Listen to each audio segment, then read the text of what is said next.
Hey, good morning, guys. Got my cold glass of water in my fun cup. Gotta have a fun cup to read. Gotta have water, which is good for you. I'm gonna read you a book of Curious George. Y'all, I'm missing you a whole bunch. And I hope you enjoy this book. It's about Curious George. He's my favorite. I love Curious George. So, listen while I read to you. Okay, this is George. George was a good little monkey and always very curious.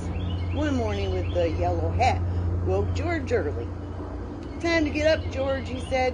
"The pancake breakfast is today."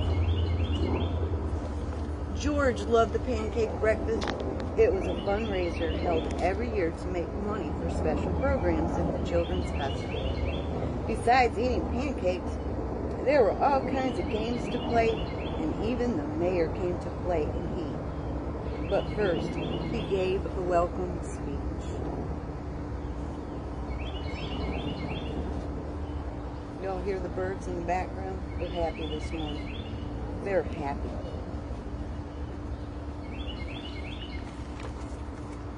Okay, slowly as I turn the page. "Thank you all for coming," the mayor said. "We appreciate your generous support." He thanked all the volunteers who were helping that day. And finally he said, "Please enjoy yourselves." And the pancakes. When the mayor finally finished, the man with the yellow hat said, "George, I'm going to buy our tickets. Please wait here and don't be too curious." George waited like a good little monkey, but something smelled really good. Could it be the pancakes? George was curious. Well, of course George is curious. He's curious about everything. He followed the delicious smell and found a whole griddle full of pancakes. George watched as the man poured the batter, circles, and flipped them in the air. It looked like fun to make pancakes. George wanted to help. On a table near the griddle was a basket full of blueberries. These pancakes need blueberries, George thought, and he sprinkled some on top. Is he being a good little monkey and not getting into trouble like his master said? Nope, he's Curious George. Meanwhile, the man at the griddle was so busy he didn't notice the little monkey helping him, but the line grew and grew. George's pancakes were a hit. Soon everyone wanted them, and the man could not keep up. "Please wait," he said to someone holding on to an empty plate. "I need to find an assistant to help me." And just like that, he was gone.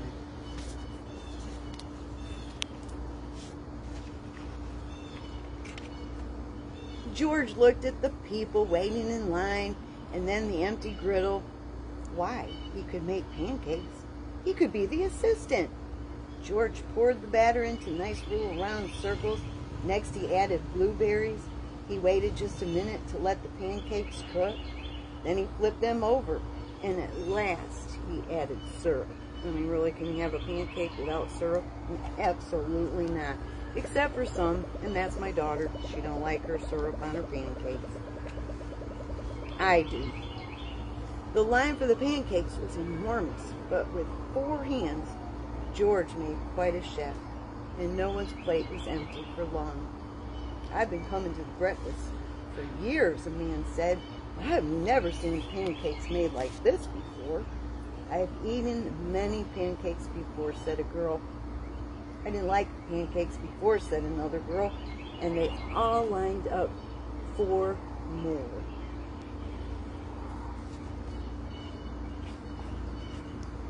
When the man returned with his new assistant, he was shocked to see a monkey making pancakes. "This is no place for a monkey," he yelled, and he began to chase George. George hadn't meant to cause trouble. He'd only wanted to help, and now he only had to get away. Quickly, George found a place to hide, and the man and the assistant ran right by. But where did George go? Again, George is curious, so he goes just everywhere, getting into trouble, doesn't he? When it was safe to come out, George jumped down. He was covered up in syrup like pancake, and he was sticking to everything. George was curious. Could these napkins help him get clean? Did it help him get clean, or did it stick to his body? That was not helping him get clean because they stuck. Because, you know, syrup is quite sticky. No, the napkins only made it worse. What George needed was some water to wash with. Why, here was the perfect thing. George climbed up. This would do the trick for a sticky monkey. George sat on the bench and splashed himself with the water.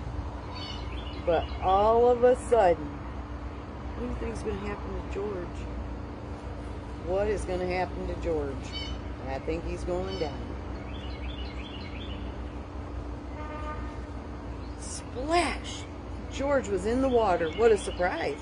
George climbed up again and splashed back down.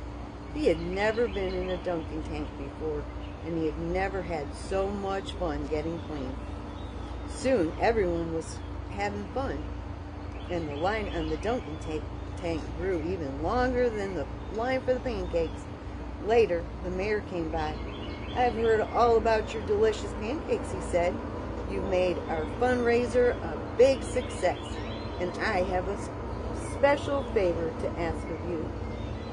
What do you think he's going to ask George? What is going to be the favor he wants from George? At the end of the day, George got to the money from the fundraiser to the president of the hospital.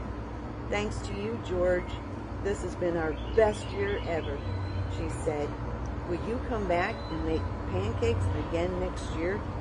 George nodded to everyone, and everyone cheered. I hope you all liked that story, and I plan on to make another story or read another story this week. Not sure what the book is going to be, so I miss you all very, very, very much. And have a good day.